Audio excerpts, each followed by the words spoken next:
Hello, I'm Reggie Turner, and I'm here with Terrence Moore and Jim Miller. The Flipside starts right now.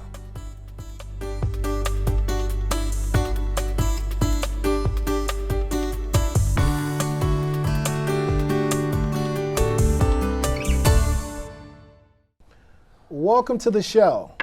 The recent purchase of the Harold Mill property by the Hagerstown, Washington County Industrial Foundation, otherwise known as CHIEF, clears another hurdle for the multi-use sports complex. Jim. It sounds like this is really going to happen. Yes. I mean, as amazing as that is, I mean, we've been talking about this. When I first started into business, many, many moons ago, we started talking about a baseball stadium, and it went from, I heard places like Morgansville, I heard out at the Valley Mall on Vasel Boulevard at one point, in that area that's now being developed for Amazon and some of those other big businesses. Obviously, we heard about replacing it at the old municipal stadium, and now in the down on Baltimore Street. Yeah, sounds like it might happen. I don't know what to say about it. I hope that this is as big a boon for the city, a positive thing for the city as what everybody or what several think it is. I know there's still a lot of people that are against it. Right. But there were a lot of people that were against USMH, and arguably that worked out pretty good for us. Yeah. There were a lot of people that were against the Maryland Theater thing, believe it or not. And while it's been hampered by COVID, I personally believe that that's going to be good for us.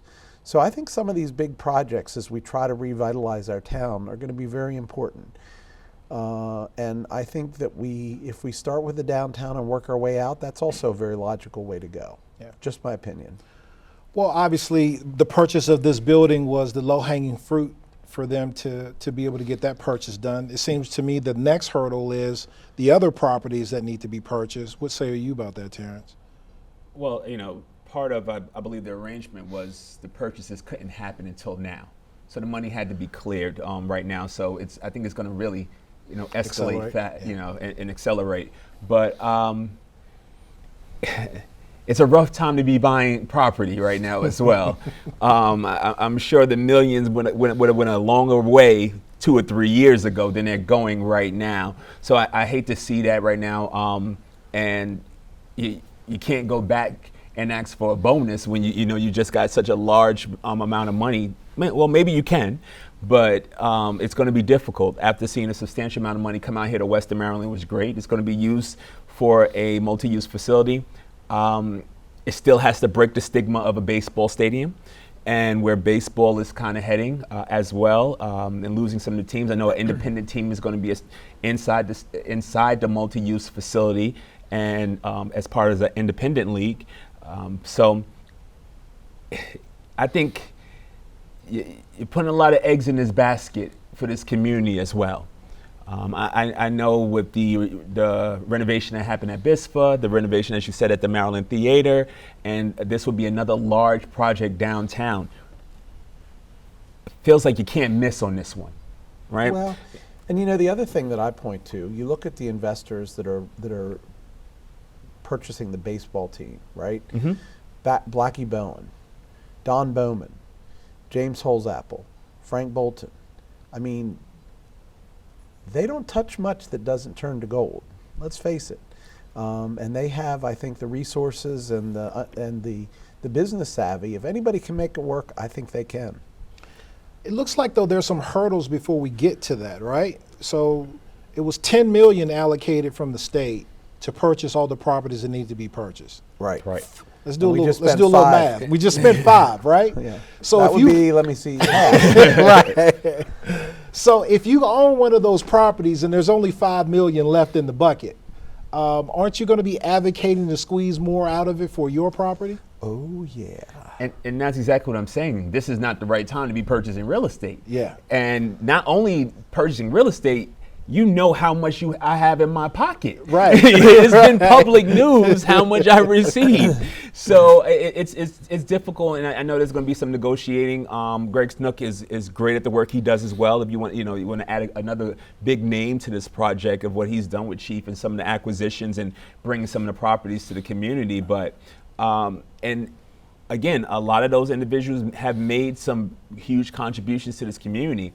I just hope and that it's a new generation as well of individuals who are attending this facility. If you just look at the demographic, who is going to be spending money in these facilities right now? How do we get outsiders to come into this community right now? And what's the age group of those outsiders that are coming into the community? And how many of them are residents who are homeowners who have the disposable income to pay for entertainment as those prices go up?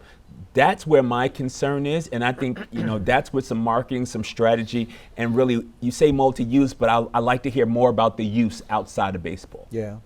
Right. That's a very well, I good think point. that's one thing, more of the stadium's use, but also we do know that our state delegation is looking at ancillary projects that they want to support the stadium.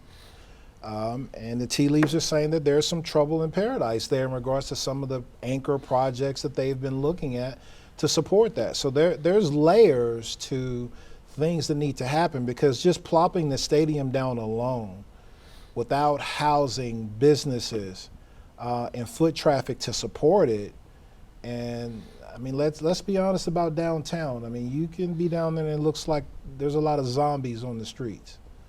And the city of Hagerstown can participate in how many ever monthly street cleanups.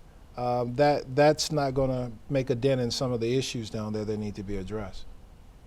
Well, but I think from a positive perspective, I think the opportunity exists if you bring in these new shiny buildings, these new people on the street.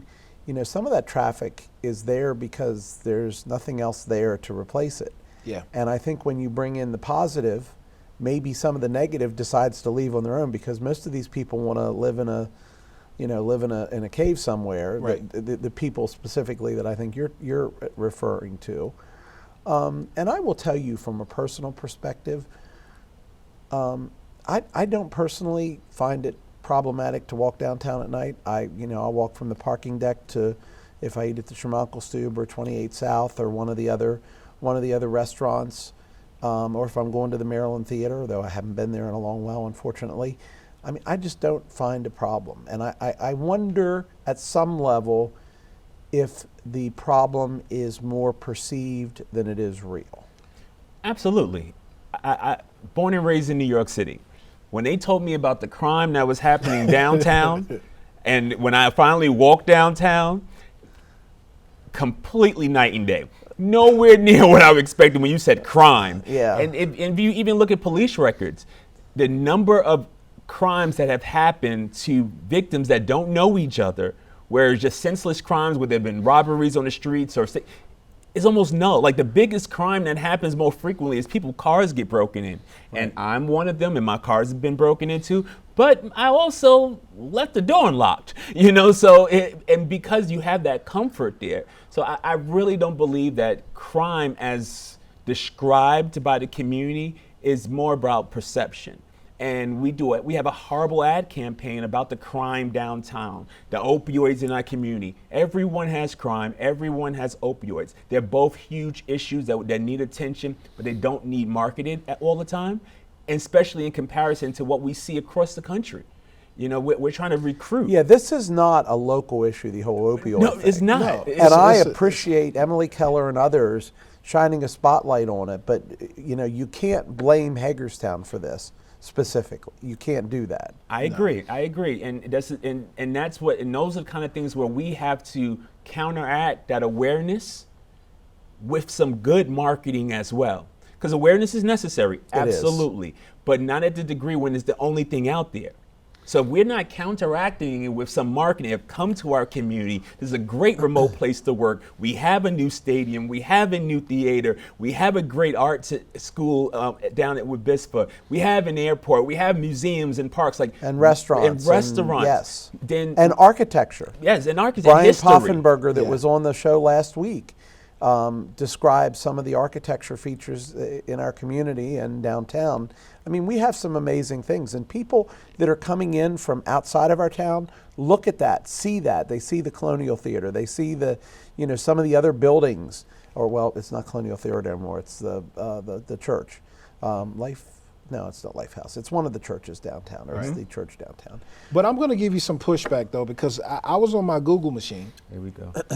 And looking at the Herald Mail and the chat, I mean, their perception becomes reality until there is marketing to combat that, right? Well, I couldn't agree with you more. And one of the points that I was going to bring up is the fact that, if you go on Facebook, I can't count the number of times that somebody says, "What's a good restaurant in Hagerstown?" and somebody else says, "Well, you shouldn't go out at night in Hagerstown because you're going to get mugged, shot, hung, whatever."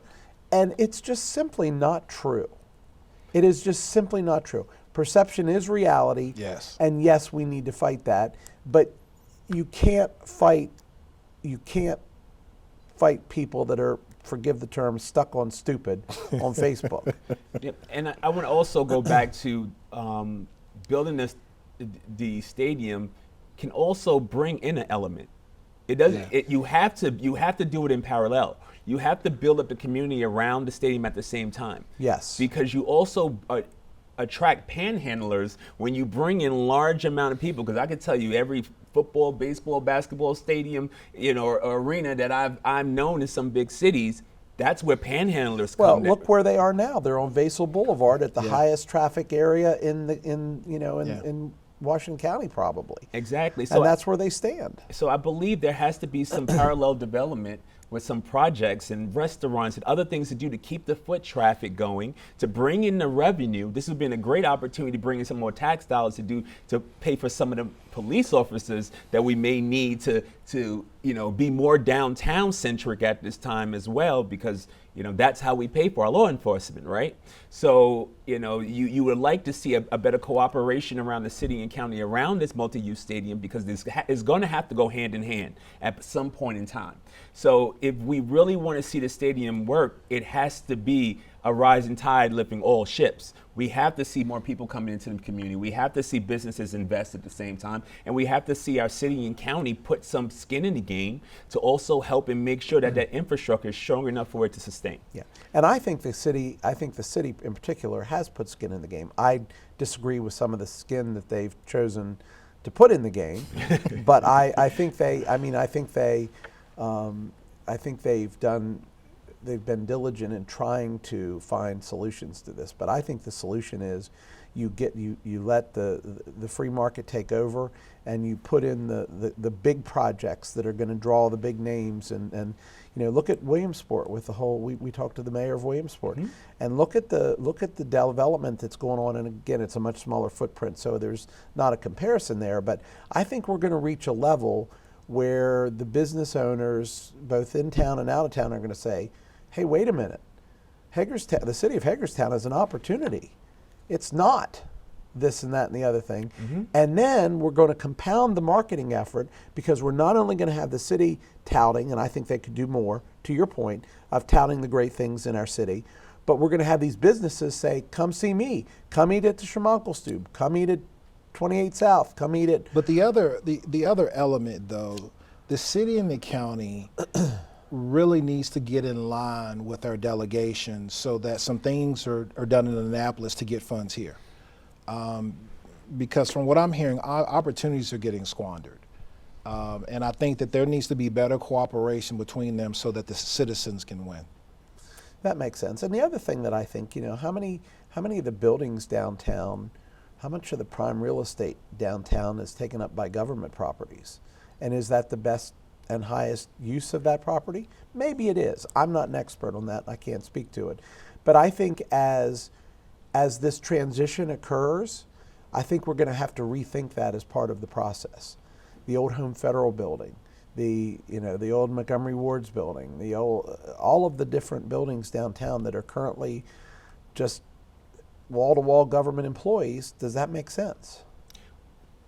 But are they wall-to-wall government employees? I think they're big buildings with fewer the government employees in there, because some of the larger government and educational facilities that were downtown that had the traffic that really supported some of that downtown area have moved out and went outside of the downtown. As did the banks. As did the banks as well. So I believe that's how do you recruit those organizations back? Because that's natural foot traffic. People go to lunch, people get off work, and if I know that I have 200 people getting off work at a certain time in the day, then I know that I have people walking by where I can put a grocery store. My restaurant's going to be full. Somebody may stop in for dinner, or it's their family. They may bring their family down. May meet them downtown. Like, those are the kind of things that you have to really look at city planning and see, how do you plan and drive foot traffic down through that area? And the best way to do it is have large buildings and businesses with employees that live, work, and play in your city center. That's what you're going to have to do.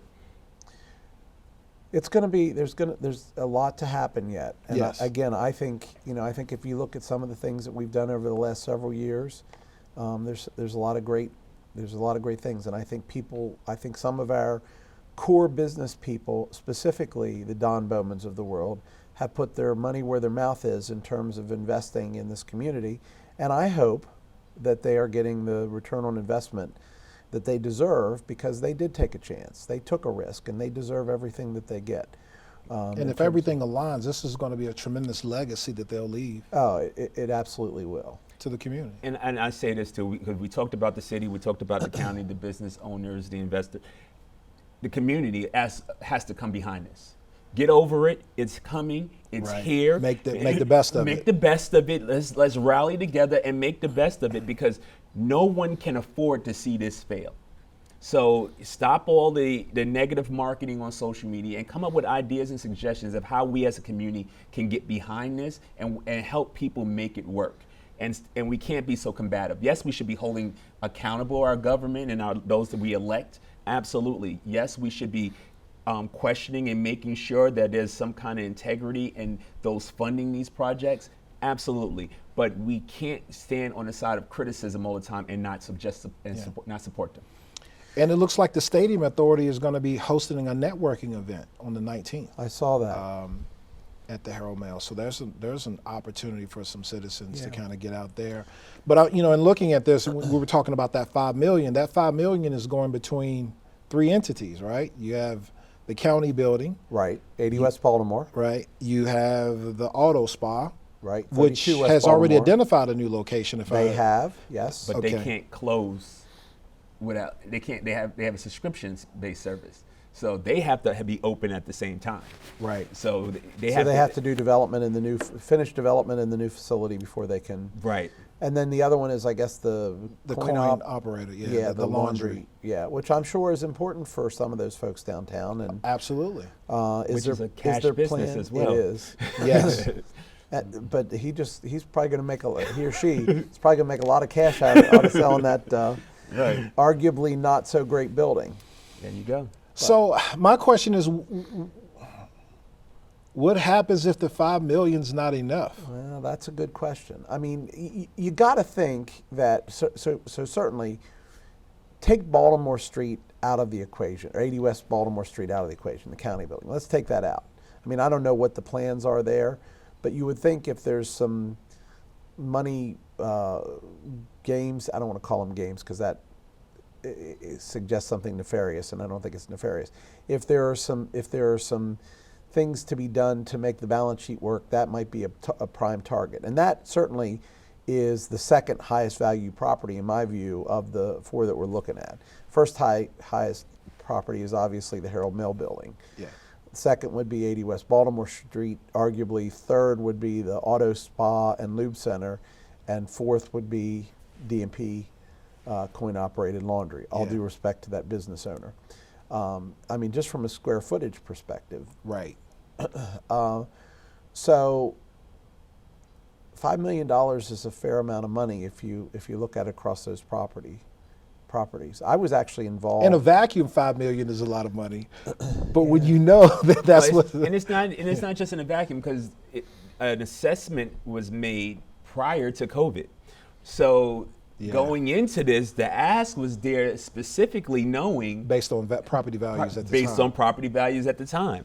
So, And are you saying property values have increased? oh yes, yes, and the cost of materials as well. Yes. So not even on the But has it increased on the commercial side as much as it has on the residential side? property values. Yeah. Yes. Are you sure about that? Because here's the thing. I mean, I hear a lot of stories coming out of Washington and Baltimore about, these companies that had all of these big office spaces that are now totally work from home. That's not going to help property values in the commercial sector. But we haven't seen that yet. We haven't really, and all those businesses are been cash infused by the government. So that Well, the problem with any of this is the fact that we've now announced that we've got $5 million to buy That's it. 4 properties. That's it. And people are saying, ka-ching. there you go. That's So I it. have a question. One of the things it said that the Herald Mail would retain a presence in the county and downtown. Do we know what that looks like? Digital. Okay. I think that's the only way you can go. There's not going to be any print operations really for them to. Well, there really hasn't sustain. been print operations Right. for a long time. So only way they can do is digital, and they've been, I believe, they've been purchased several times over by larger entities. So I think it's going to be just in namesake and keeping it more and going to more of a digital presence. Yeah, it'll be interesting to see what happens there. I mean, and again, that's not a Hagerstown problem. Print media is across the Right. across the country, certainly, maybe even across the world, have been significantly negatively impacted by this, digital media piece. They're as popular now as bloodletting. Well, books are making a comeback, right? They are. But I don't see it for print media. No, I don't either. So it'll be interesting to see what happens there. And again, Chief, I think we can't undersell the benefit that they have brought not only to this project but to others in our county. Great. And I'll shut up with that, Reggie. Yeah. Well, listen, I'm a kid that grew up, with the Lynchburg Mets, and I got to see Dykstra and Strawberry and Gooden and all those guys play. So I'm all in. I'm all in for some sports. So. Yeah, me too. And I really, as you stated earlier, I'd love to see what some of the ancillary, Yeah. the multi-use portion of multi-use looks like. And I'm sure they have plans. I've not seen those advertised. And I think to maybe your point, I think that's going to help sell the property as well. Yeah. Well, they put out 3 designs initially, and each one of the designs were trying to incorporate at least a soccer and baseball field as well. I mean, football field. So that has some impact. They're talking about sports, but I agree. But I think we need to talk about what about the concerts that we're going to be bringing in. That brings in the foot traffic. Those are the kind of things that people stay multiple nights for when you have some kind of festival that's going to be held in a 3-day concert series outside of you. That's what brings in revenue. Yeah, and and wouldn't it be sustains great to maybe have a nice, new, shiny, or renovated hotel presence downtown? I mean, we already know that hotel rooms in Washington County are largely full. Yeah. I haven't looked at statistics lately, but you would be amazed. I was amazed. I'll say it that way, at the how close to capacity they are most of the time. Right up the highway. Just need a presence downtown. There you go. There you go.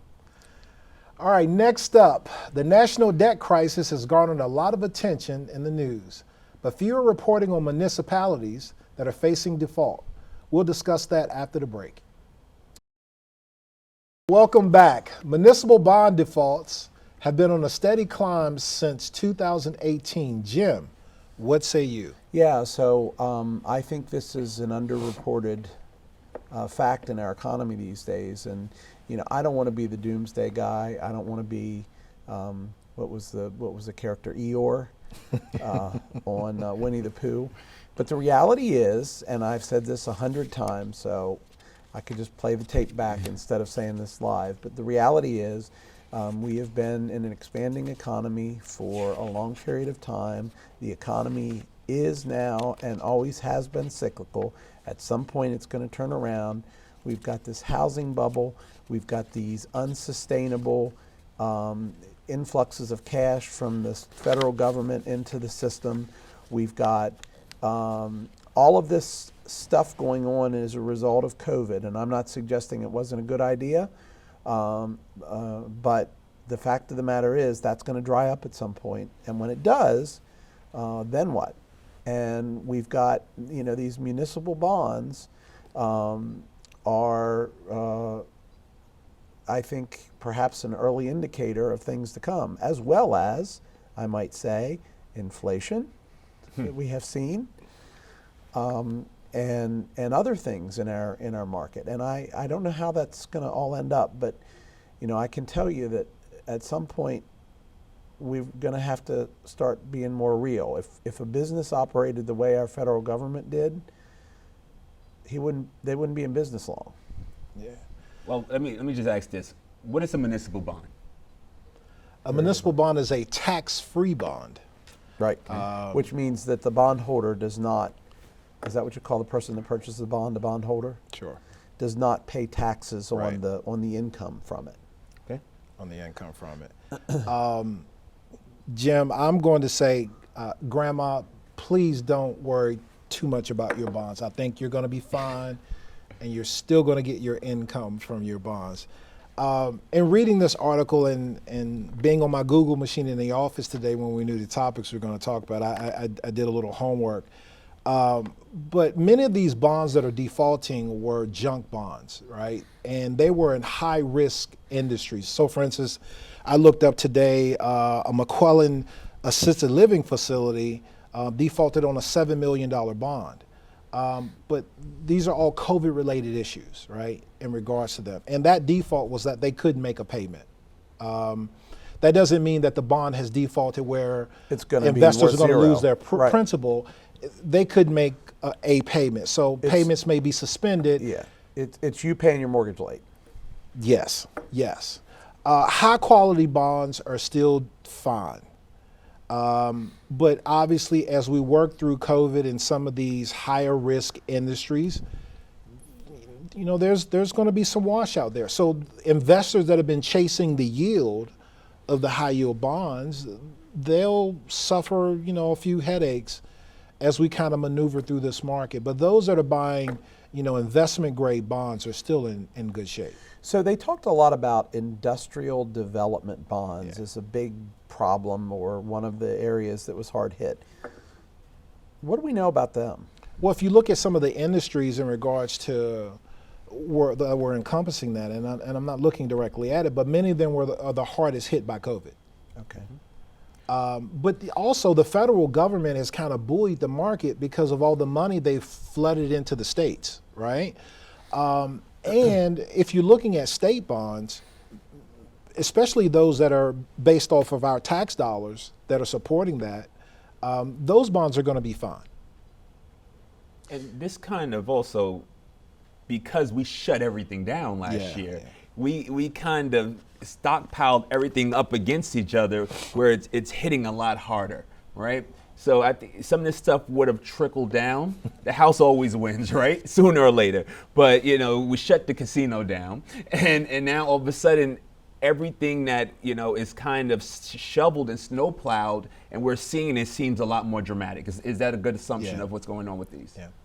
And the other thing is that COVID affected states differently. So it's not as if every state has the same issues based on the industries that are dominant in those states as well.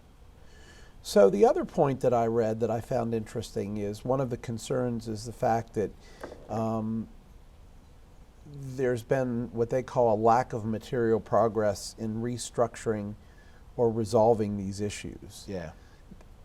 That is concerning in and by itself, because that's when the mortgage payment is late this month, but we don't make a plan to get it back on track next month, is what I'm reading into that. Is that accurate?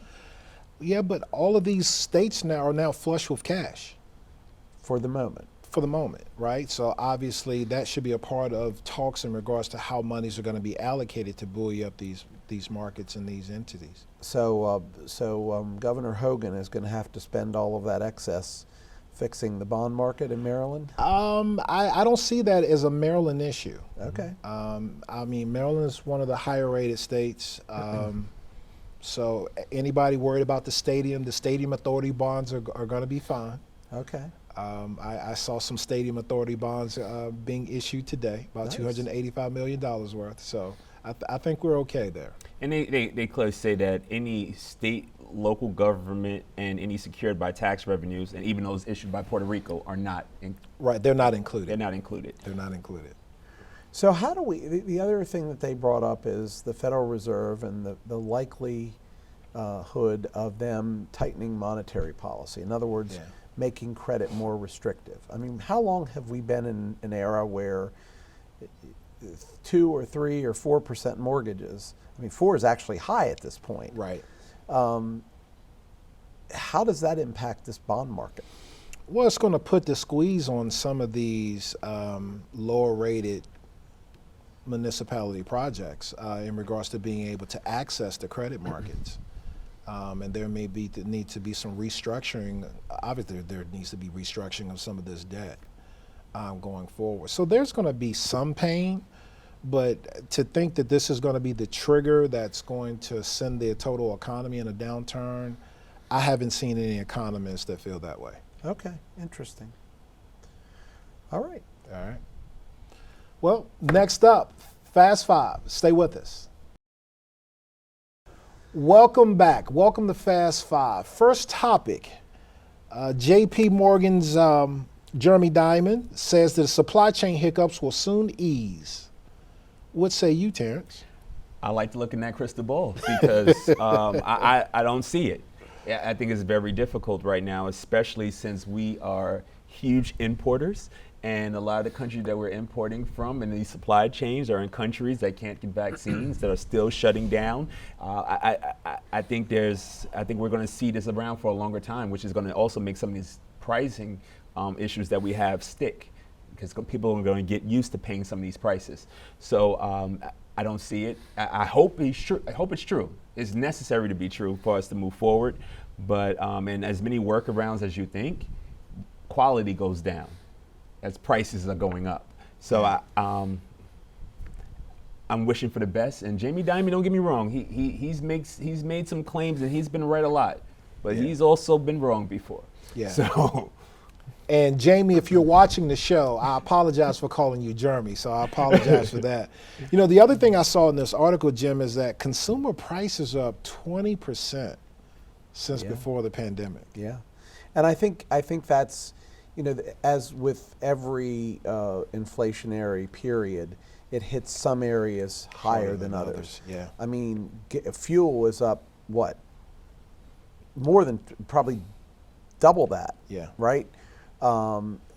Food is significantly up. There are Chicken other wings. Yeah, exactly. What are we doing here? But there's indirect as well. So when fuel go up, some of those other things have to go up as well too. Yeah. On top Well, of that's whatever exactly happened. right. But you know what surprised me, and being in a position where I recently had an appliance go out and having to try to buy another appliance, and the answer was, sure, we're happy to get that for you. We can sell that to you. You order it in August, it'll be here in late October.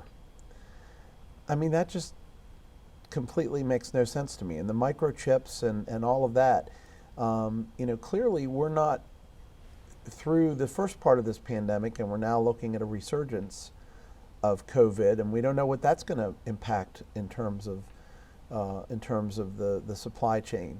I agree with you. I think Jamie Dimon has been right a lot. He's been wrong some. I'm not sure I'd bet on this one. Just personally. And I'll give you a picture right now. Most of the shipping for exports go through, we know, some of our countries over in Asia. When you shut down, boats on the water don't park, right? Right. Right? So they have to bring those large containers and those shipment containers somewhere. Where did they go? They're still being unloaded almost a year later. Like, there was no one there to work. You know, those boats were still moving forward and going. And so even some of these shortages, employment is still a big issue as well in every country of people going back to work. So you think about stuff as just shipping has gone from things that take 2 weeks to 6 to 12 weeks to get something to a customer, which ultimately turns into time. And then if you don't make it here, you have to wait for it to get from somewhere. Right. Yeah, and the reality is, as the buying patterns changed, you know, people that were buying travel and doing that type of thing are now investing in their houses. So that creates a supply chain shortage in wood products, which makes the inflation happen. We are a market-based economy, so the more people demand it, the higher the price is going to be. So I mean, it's happening on both ends. So not only do we have companies that can't ship their goods, they can't find employees to make their goods, but on the other side, we have demand going up in certain areas that's also adversely affecting it. Can't wait to see that GDP. Yeah. We'll see. Next topic. Kellogg's strike halts its U.S. cereal production. Terrence. Haven't children suffered enough? Now you want to take their cereal? Again, it goes back. Everywhere is really getting hit in some way or some form. I think we're kind of placing blame and shifting blame. Going on strike. I think we're going to see a lot of this. I think we see people walking out of work all over the place right now. We see it in education. We see it in factories. We see so many people, whether it's a lot of people last year either worked too hard or got used to not working. And we're going to pay the price right now when people are going to have higher demands and really want a greater and hold companies at a higher standard for the quality of work that they have. So I just think it's another one of those things that just shine the light of some of the issues that we already had. So, Jim, here's the headline, Okay. right? The company says that the average employee makes $120,000 a year. That's the headline. Well, I mean, there is a labor war going on. Yes. For sure, and it's a scary thing. And companies that are not adjusting their salaries, because everybody says, we want to hire these great people, but then, and they're having to pay more money to hire these great people. But guess what they're not doing? They're not increasing the wages of the employees they have. Exactly. And that, in my view, is a completely losing process. So they have the union sticking it to them in this case. Well, no, I don't know. I'm not going to suggest that. I think the union is in a better bargaining position than it probably has been for quite some period would of agree time. with that. But I would also tell you that, again, if you look at this, so that 120,000, we don't know how that's skewed among, is that including management people, or is that just of the union employees? Is that total compensation, or is it just salary?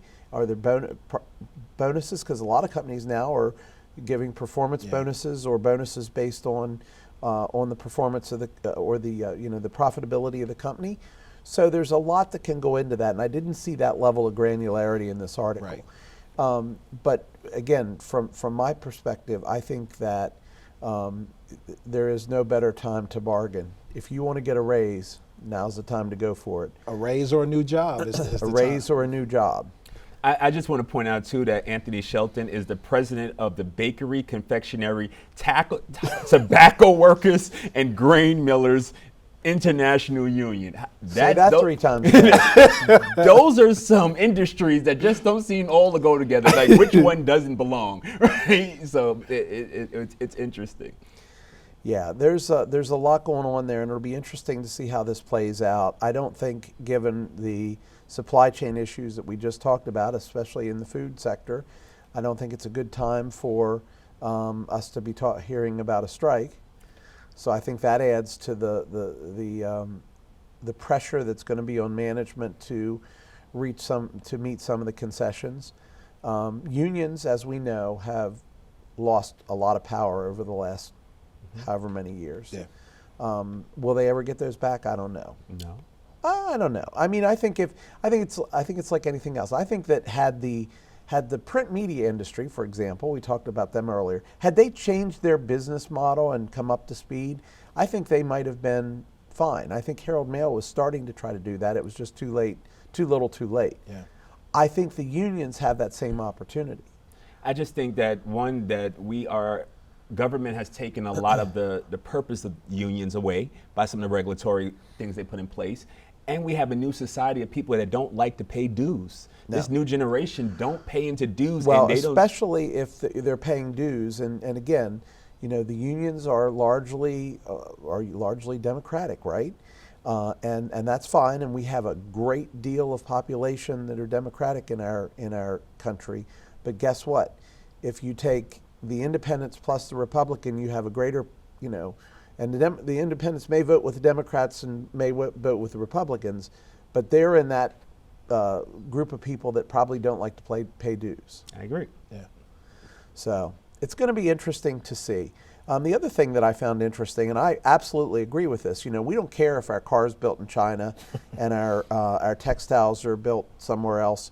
We care that the Cheerio box or the Frosted Flakes is coming from the USA because it is a food product, and there's been enough bad press, specifically I guess around pet foods in the most recent past that were coming from other countries that had some problems. Yeah.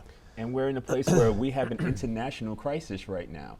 Threatening to send jobs into Mexico is not something that's going to go well either. Yeah. But going back to that $120,000 a year, and in the article they make reference to increased wages and benefits. So let's say that $120,000 is wages and benefits. Well, that benefits are not cheap. No. You look at the cost of health insurance for the average worker, and God forbid you have they have a family or a spouse or somebody else you need to insure. I mean, that can get into thousands of dollars per employee per month. And it can be, you know, up to 35%. So take $120,000 and take 35% of that off, and that may be their actual, you know, gross salaries. Well, that's still doing pretty good though when we That's start not talking bad. about salary and national averages. So No argument there at all. And But if you I short- think when we and if there was a Kellogg in this community, right? yeah, but mean, I think when we see the next set of numbers come out about average salary, I think you're going to see them be a whole lot different because salaries have absolutely increased significantly. absolutely. I mean, they have to be competitive. Yeah. All right. The next topic, the next financial crisis is fast approaching. Jim, I'm coming back to you on this. Yeah. Why do you keep doing this to me? You love to talk financial issues, so and I have no education or otherwise or any benefites to allow me to talk about it. But I think I think that I think there is another financial crisis coming. I don't know whether it's a crisis, but certainly issues and certainly, you know, some type of slowdown. I didn't use the R word, but I think there's certainly a slowdown coming, and I think this article points out just some of the reasons are that might be the case. We've been predicting the demise of the market for years now, right? And, you know, from a political standpoint, Democrats were saying that it was going to fall apart during Trump, and now everyone's saying that it's going to fall apart during Biden. We'll see. I mean, obviously, we're starting to see some, you know, slower job growth, more people out of the, you know, out of the market looking for jobs. So we are starting to see some signs pop up that there's some trouble ahead. There's no trouble now? I'm sorry, I thought the crisis was here. It's not quite here yet. What are you waiting for? What else is going to happen? This is the wind-up for the knockout. We see inflation prices and our government is sitting back saying, it's going to correct itself. It's going to correct itself. Well, we still have the S&P 500 up double digits for the year. So, For now. right. But again, you know, when these crises and these issues hit, like what we're seeing right now, the pain is all one-sided, right? Because all we're doing is increasing the gap between the have and the have-nots. Absolutely, and that's what I'm saying. The have-nots are still suffering right now, and we're playing with monopoly money. That's what like, it's money everywhere right now. Prices are completely unrealistic, tied to housing and to automobiles, the shortages. There's no one working. There's some people making crazy salaries for not doing as much work as they would have done 2 years ago. This is a mess. The crisis is now. It is an opportunity, especially for those of us that are investing for college educations for our children. Oh, the haves. Yeah. Okay. Moving on. Takeaways from the 2020 census for Maryland in 5 charts. Terrence, I'm coming to you because we were sitting down with our delegation this week and you started quoting the census, breaking it down to our community. Let's talk.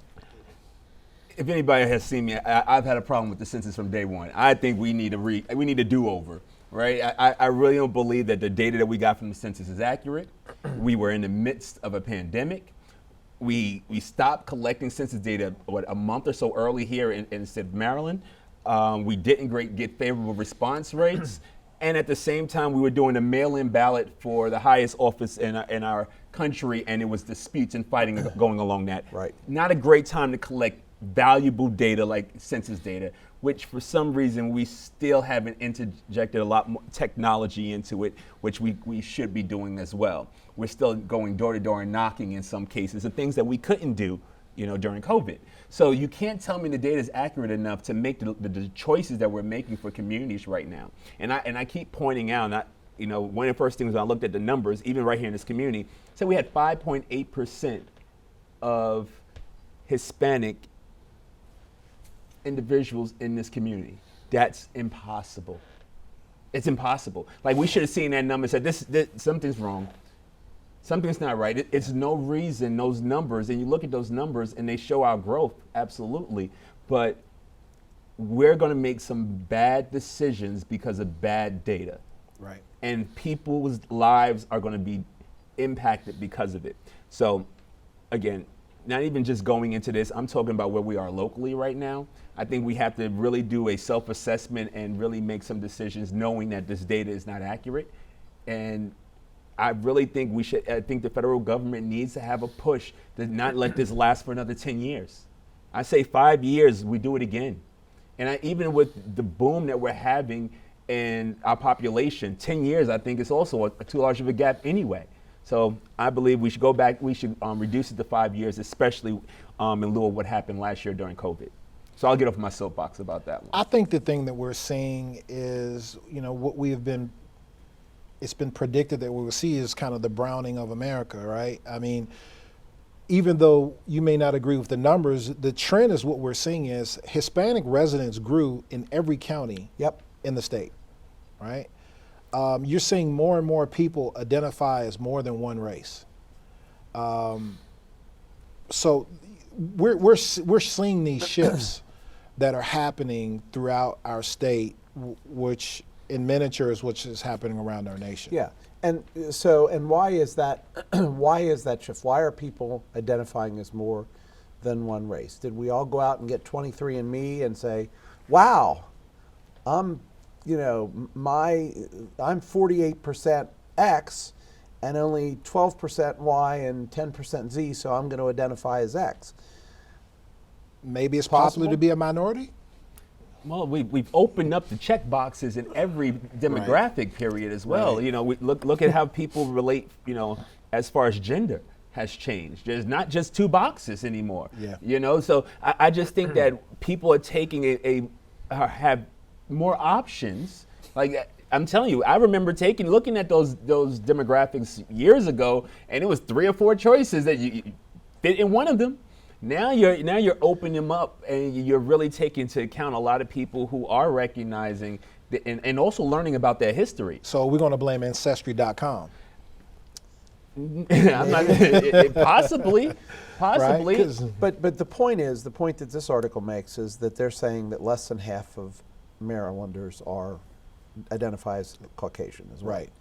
47.1% versus 29%, which black, and 11.8% Hispanic, and then, you know. Here's why I think that's important for our community. Because when we start talking about the stadium and ancillary projects, that needs to be in mind, is what things that we're going to do to attract the diversity that is coming to our communities and to retain them here. Because I'll tell you, that diversity now does not go to downtown Hagerstown. They go to other areas to be entertained. It's a bedroom community for them in many instances. No matter what the numbers are, if you're not voting, it doesn't matter. Very true. And it's unfortunate. You're absolutely right. It's unfortunate that you're going to your voter base. And right now, unfortunately, white Americans vote at a larger rate, percentage-wise, than what they make up of our country. And especially in an interim, absolutely, midterm election, yes. So, you know, those are the voices that you listen to because you want votes. And even though we see a growing population, we should be taking some of those things into consideration. Until we get a stronger voter base and people come out and vote and take advantage of that right that they should have, these numbers are going to be for naught. Well, the other interesting thing that I saw is that if the trend continues, if the people that are in Maryland, the younger people, stay here, it's going to expand the delta. So, for example, right now, 47% of adults are white. Only 37.6% of children are white. Hispanic Marylanders, 10.2% of the adult population, but 17.4% of the kids. So that delta is going to continue to increase. Right, and let's not forget who's filling out the census for the kids. You know, so a child, you know, even though you may believe your child or want your child to be something as well, when that child turns 18 and they get a chance to fill it out as well, that changes as well. So we're also seeing some of that. So that's what I'm saying. These numbers are so subjective, and we're not getting clear data from them anymore. Yeah. We have to do something better and come up with a better system. The other interesting pieces, and the other two elements that they talk is the Baltimore City population shrunk significantly. Everyone's running to the burbs. Well, but are they running away from Baltimore? You know, you want to talk about a crime problem. Well, they're running away from the city. They're running into the suburbs. Right. However, Washington, D.C. area saw a significant increase in population. Now, is that going to continue given what we've seen with, you know, people moving out from Washington, D.C. because of the ability to be a remote workforce? I think, to your point, I think right now is even, forget about whether the numbers are right, I think there's going to be a significant enough shift in the demographics based on COVID that all of this is for naught. And I agree, but it was like that before. We're at a point where we move a lot more frequently than we did 40, 50 years ago. You know, you can live in 5 different states in a year's time, and no one will bat an eye at it. So I think how we interact and how we move socially also plays into the impact of these numbers. And the competitive job market, like how does that change our pattern of movement? And cities like Baltimore, again, are more densely populated, so it was harder to collect data. I can guarantee you that those numbers really are misrepresentative of that dense population down there of collecting some of this data. Well, and you look at, you know, if you're on TikTok, if you're on Facebook, if you're on any of these social media sites, and granted it's probably a very small portion of the population, but it's a growing portion. The people that are taking to these small houses and these van lives and so on and so forth, and don't have residence in a single state. You know, I'll be very, very honest with you. It's something I've looked at. Do I want to spend, you know, summers in Deep Creek and winters in wherever, someplace warm? And there's and you know, still working though. So right. I mean, a lot of people do that after they retire, but You now can do the it now. opportunity is you could do that now. And I've got a guy that works with me that, guess what? You know what he does? He's in a RV. And I have no idea where he's going to be tomorrow. But he goes wherever he wants to. North Carolina is officially his home base, but It's an interesting dynamic, and I think it's only going to expand. Living here, if I want a vacation home, I'm going to get it in Florida. For $150, I can go to the airport and get a round trip ticket and go down and visit my home and come back for $150. Yeah. Why not? That's a couple of tanks of gas. Well, at the gas rates right now, it may only be one tank of gas after a while. Yeah. Well, you're going to run into people that are looking at it from the state taxes, and it's easier to kind of make those transitions while you're working instead of just waiting until you retire. Right. From that standpoint. Last topic, Wisconsin parent sues school district after her son allegedly got COVID from an unmasked classmate. Terrence. No comment. Like, we know this is going to happen, right? Like we talked about this. We're in a litigious community. Like we knew this was going to happen. Like it was expected. Like it is not going to stop. It's going to happen in the workforce. It's going to happen at schools. But what makes COVID different? Like what stops someone from suing from sitting next to someone having the flu? Yeah, exactly. Well, they haven't won yet. Yes. That's the key. Yes. That's the key. Yeah. It's whether or not they win or not, it's already a precedence happening. Right. We've seen in New York City, the teachers union, they sued New York City not to have to take vaccines. So I think that the courts are going to have to, set precedents in these cases long term, but I don't think it's going to happen overnight. No, it's not. So I think we're going to see a lot more of these cases and people try them. And until there's some kind of precedent set that draws the line, then we're going to see more and more of this. Yep. Well, it's going to allow me to sue having to sit next to a Dallas Cowboy fan. There you go. I mean, the illness that I suffer from dealing with that is tremendous, but we'll save that for another time. All right. All right, well, that's all the time that we have tonight. We hope that you'll like us on Facebook, follow us on Twitter, and send us your comments to feedback@theflipsidetv.com. That is feedback@theflipsidetv.com. Most importantly, we hope that you'll join us again next week for another episode of The Flip Side.